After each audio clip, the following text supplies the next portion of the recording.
Welcome to this webinar, and this is one of the many webinars we do. I'm Francis Seeley from GlobalNet 21, and we've got Dan Scrimgeour with us today. Now, Dan is someone who lives in China. He's lived there for a little while now because he went there for his job, but he's been there through the pandemic and beyond. So we're going to talk about his experiences of being there. So, welcome to this webinar, Dan, and I'm really pleased that you're able to do this. So maybe you could tell us a little bit about yourself and why you chose to live in China, where you live, and how long you've been there. Okay, well, that's a good place to start, I guess. I've been here in Shanghai coming up to 5 years now. First moved out here towards the end of 2015, simply because I was offered the opportunity that seemed too good to refuse at that time. Sent a CV and a cover letter out to a friend of a friend, and didn't expect to hear anything back from it. But I heard back a couple of months later from the organization that I'm currently with, inviting me out to China to discuss the opportunity of working here. So one thing led to another. I accepted the opportunity, initially for a period of a year, but I seem to have got stuck here, which of course meant that I was still here this year at the outbreak of the pandemic. So work is in exhibitions. We organize major conferences and international shows. So as you can imagine, the work has been rather impacted this year by the outbreak. But before then, it was a very interesting day to day. Since then, it's been rather challenging, but I guess I can't complain. Okay. I mean that gives us some idea of why you went there. But when you went there, first of all, coming from a Western country, was it sort of difficult to adjust? Did you suffer any sort of culture shock? Initially, it was very different out here, even within Shanghai, which is arguably one of the most international of the Chinese cities. If you compare the overall population here of 28 million to the expatriate population, which only numbers Japanese and Koreans included as a little under 200,000, at least that was the case when I arrived here. It's still a very small amount. Within my organization, even though it's a joint venture between a British company and a Chinese state-owned enterprise, I'm the only foreign individual in the company. I work alongside about 50 other Chinese members of staff, and what challenges did you face first of all? I mean, what sort of differences did you see that you had to adjust to? Cultural differences. So I did get given quite a bit of advice before coming out, and I've been very fortunate enough to have some very warm and understanding colleagues as well. So I certainly got given a helping hand in moving over here. But I have to say the international outlook of this place has been very helpful as well as my own temperament. So I've always been a pretty open person, very accepting of different backgrounds, beliefs, and ways of thinking. So this really helped me out in getting my 2 feet on the ground here, in navigating the differences in outlook and perspective. And what were those differences? Generally, It's a question of attitude, I'd say. More than anything, I think here does tend to have a bit more of a collective and communal feel to it. Obviously, living in a communist country, there is a certain way of doing things, which is different from in the West, where I'd say it's a lot more individualistic. So that was a key difference, generally speaking. But all told, I don't think, apart from the initial period of adjustment, there's too much to really overcome. Okay, so you've been there for a while, and you were there before December, and the pandemic started there at the end of December, right at the end, you know, you've lived through it. But when did you yourself hear about it first and realize there was a problem? Well, it's interesting actually, because we heard news of it in January. We already had our holidays booked, so I was going with my wife, her parents, and my parents on a planned 10-day holiday to Myanmar. Had been planned for months, and on the day we left China, it was the day that they locked down Wuhan. So we were hearing the news on the way to the airport. We were fully briefed at that time as to the precautions. So we were wearing masks through the airport and on the plane, and taking care to wash our hands and all of that. But it really blew up while we were in Myanmar, which led us to relaying our flights and returning to China a little bit later than initially planned. First off, the Chinese New Year here, everyone gets 7 days of annual leave. Chinese government, the authorities, took the decision to extend that by 10 days for the whole country as a precautionary measure. So no one went back to work during that time. And for people stuck in the country at home, that was essentially an extended staycation. For us, we were quite fortunate. It meant that we got our holiday extended a little bit. But I'm coming back into China on the 10th of February. It was quite marked how the situation had changed from when we left. So even landing, coming into Shanghai, we got our temperature checked about 3 times before getting in the taxi.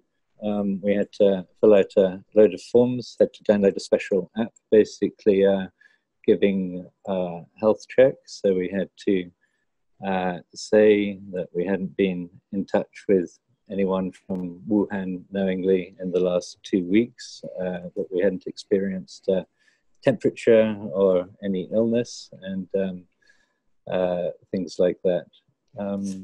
So do you think when you went there, I mean, first of all, did you understand when you went there how serious it was?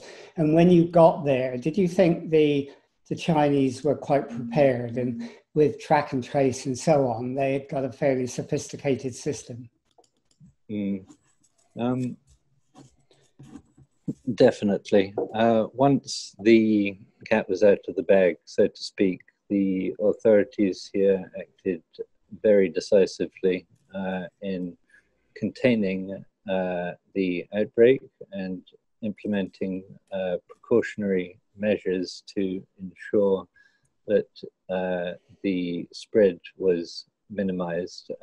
This was all over the country. So I was very impressed with the way that they did get a handle on it following the initial outbreak in Wuhan. So as I was saying, when we got back to China on the 10th of February, following the airport, these precautions went all the way down to the community level. So even though we got back at midnight or something to the local community where I live, still had to fill out a load of forms with them as well. Had to fill out more forms with my company, with the local authorities, with the building management of the office that my company is based, and online as well. Basically saying the same things, health check measures. Also did voluntary quarantine, so did not leave the community for 2 weeks. We were allowed deliveries, but at that time, all deliveries, food deliveries, postal deliveries came to the front of the community. Everyone in masks, and that was the case for the whole of my company as well.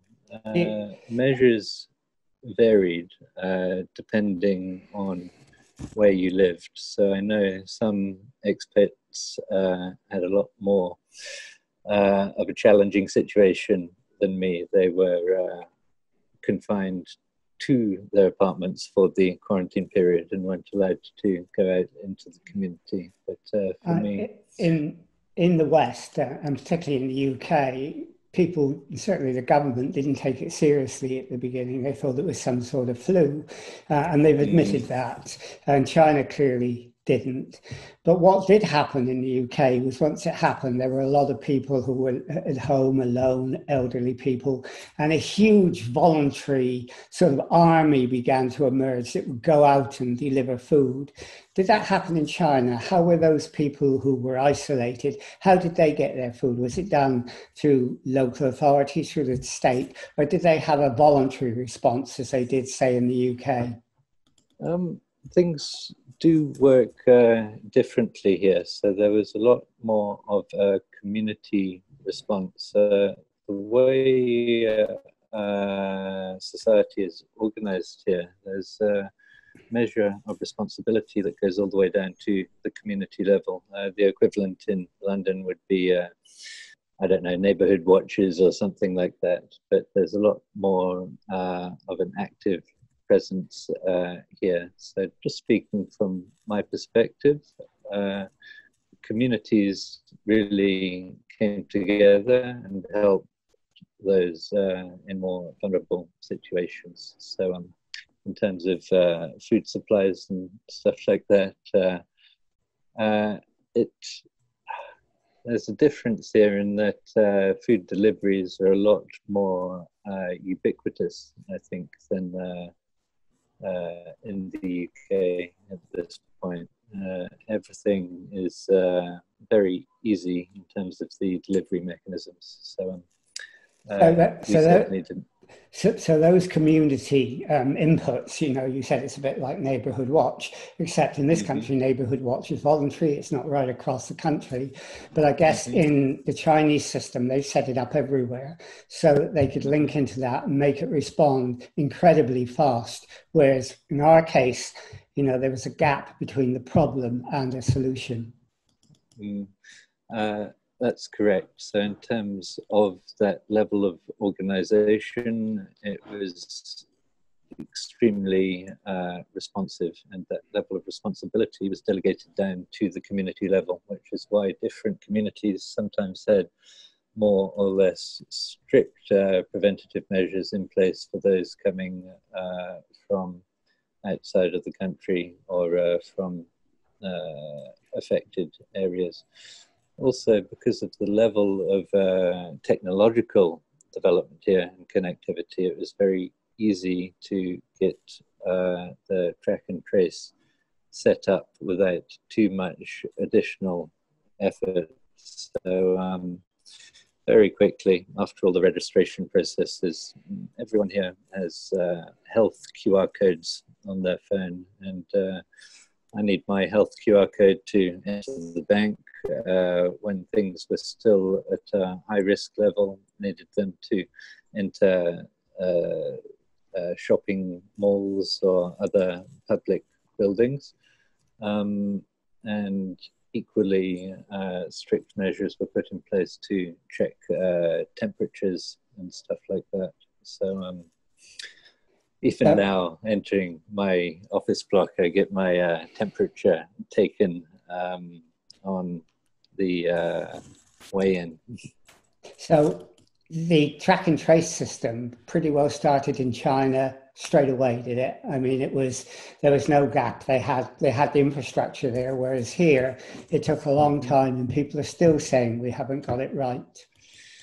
Indeed, I'd heard about that, but in terms of the UK situation, I think once the cat was out of the bag, it was going to be an uphill struggle, really. And here they really started things at source, so very early on. But this again is because they had a lot of the technological infrastructure and capacity for this in place already.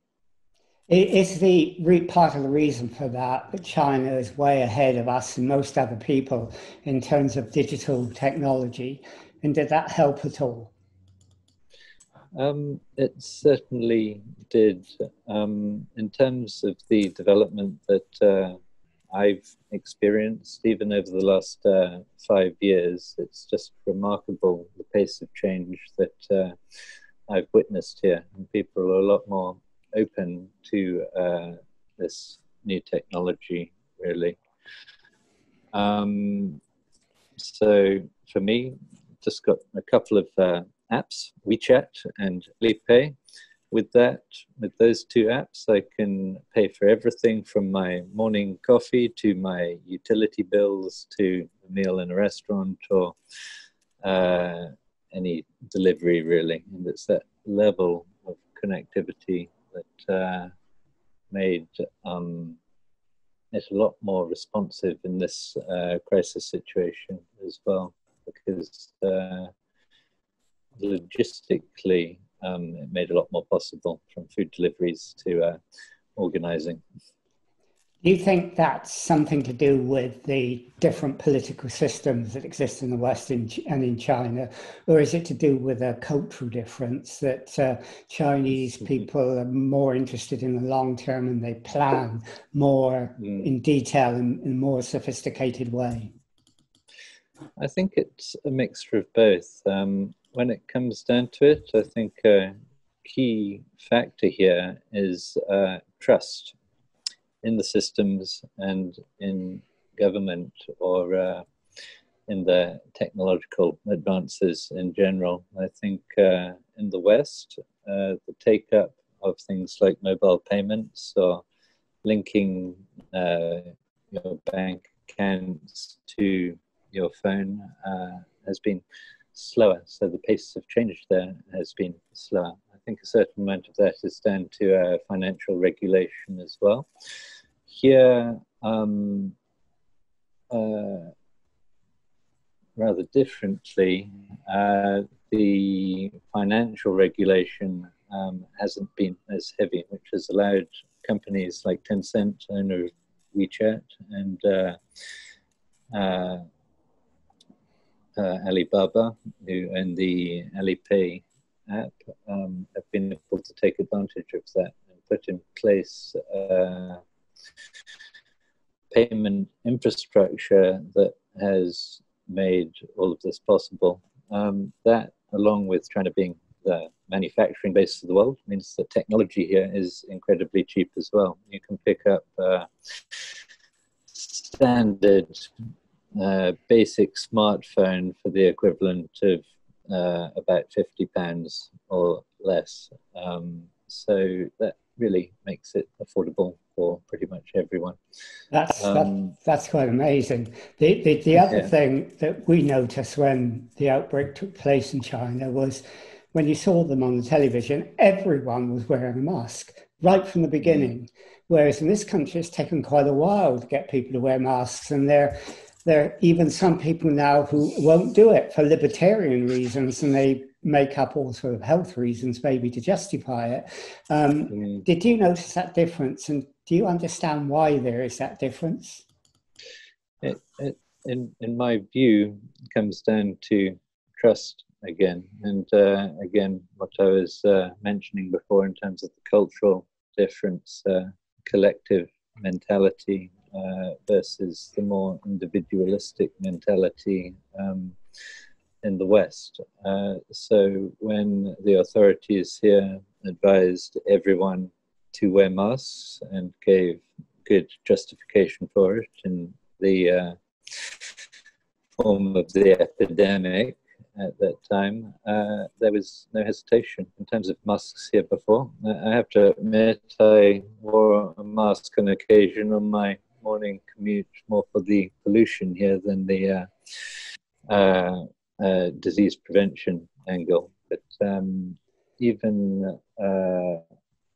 even then, there were still quite a few people wearing masks just to prevent against the common cold and stuff like that. I think China and other Eastern countries' experience of previous pandemics was a major factor in that as well. Going through SARS, for instance, what was it, 15, 18 years ago, was a very important precursor because it gave the countries here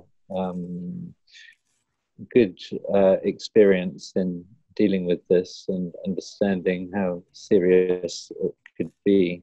Obviously, this is on a whole different level, but it was that previous experience that really got the authorities to take it a lot more seriously from the word go, and effectively as a result. Okay, just to move on to another area. I mean, you're living in China, you've seen this country grow, you've seen the economic growth, you've seen the population grow. I mean, do you think China is a stage where it's sort of re-establishing its place in the world in a way that it hasn't for the last 2 centuries? In a way, in the last 2 centuries, it's been humiliated, whereas before that, it was the middle kingdom, the center of the world. Do you think it's beginning to see itself in that position again now?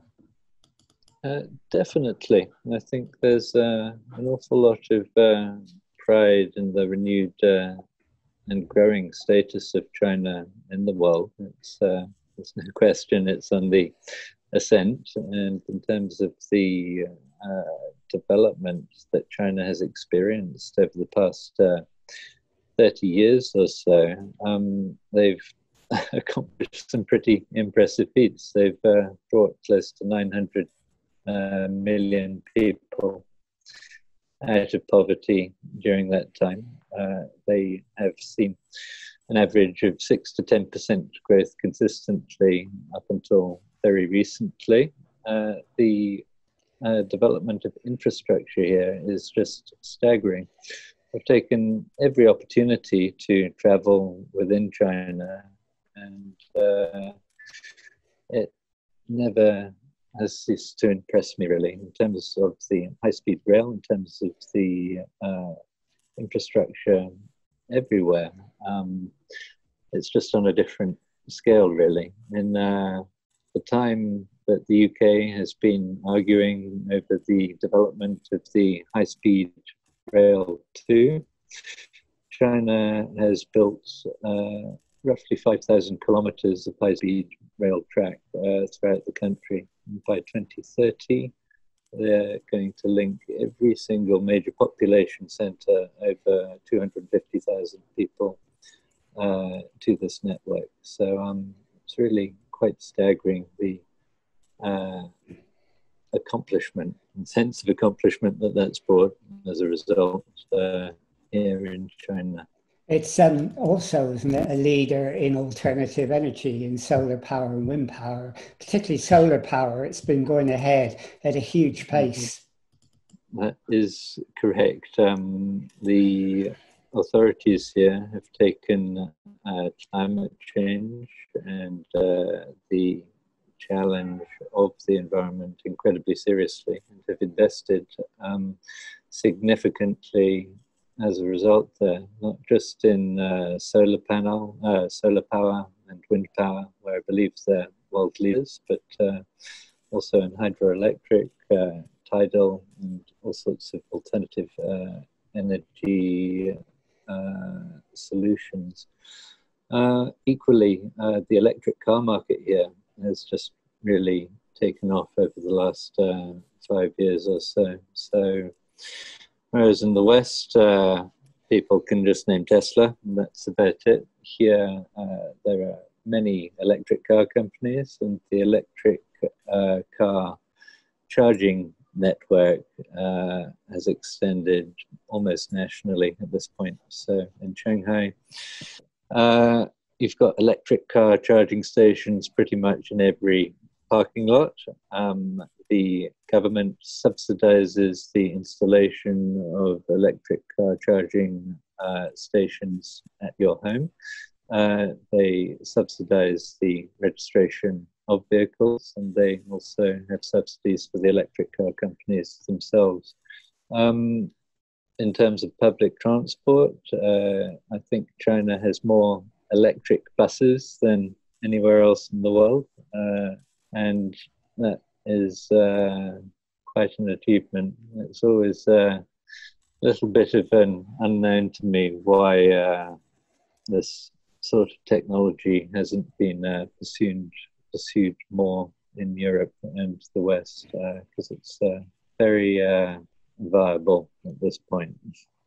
Do you think a part of the problem is that, the West has been in a predominant position for 2 to 3 centuries, and now, including America, it's on relative decline, and we're seeing a growth in China, we're seeing a growth in India, and the West is finding it very difficult to understand that, and indeed come to terms with that? I'd agree there. I think everyone understands it to a greater or lesser degree, but in terms of coming to terms with it, that's another matter. I'm a positive person. I have a rather optimistic view of the future, but I do realize that we're living in incredibly challenging times at this point. So my hope is that we are able to effectively transition to a balanced multipolar world order within the years ahead. We'll see how it transpires, but I do realize that there are certain hurdles to cross on the way there. Okay, one couple of questions before we go, because we're very close to time. I mean, when I first knew you in GlobalNet 21, you were a great advocate of collaborative decision making, and you had a system to do that. Have you been able to pursue that, and would it work in China? I have, and it's something that could quite possibly work in China. In terms of my development of these ideas while I've been over here, I have to admit that it's been something on the back burner, mainly because work has been so busy in organizing events in general. But nevertheless, I have found the time to run a few workshops and talk to certain people about possibly developing it into an online application. This is definitely something that I'm intending on focusing on more in the future. But in terms of the way it acts to increase the level of conversation and get people listening to one another, this is something that, in my experience here, seems to transcend the cultural differences, really. So it's my hope that it's going to form a part of the solution in however limited a way as we move forward. I mean, you can take extreme views, as people do, that maybe in China's communist system, they'll go in for collaboration. Britain's a capitalist system, they don't go in for collaboration. But what you're saying is it can work in both systems, yeah? In terms of open discussion, that is the case. In terms of certain spaces, I think it might be seen as more of a challenge than others, but from the way I've approached it here, in terms of neutral topics for discussion and debate. It certainly seems to work to bring people together. In terms of official policy formation and decision making, I think that's a different matter. But when it comes to it, it possibly could be pursued more effectively in the West than over here. Okay, right. Well, we sort of come to the end of this. So tell me, if anybody wanted to know more about China or more about the work that you do and your collaborative approach to decision making, where would they go? They can feel free to contact me on LinkedIn or Facebook. You just have to search for my name. It's a rather unusual name, so it isn't too difficult to find me on. And feel free to contact me directly. No website at this present time. Okay. So that's the best way. Okay, well, thanks very much, Dan, for doing that. I mean, I think it's quite interesting because you have a perspective of the West and China as well. And I think you've told us a lot about China that maybe people here didn't understand or didn't know. And I think that's been, very, very enlightening. So, thank you for doing it. And it's been great to do the interview. So thank you, Dan. And we'll end this interview now.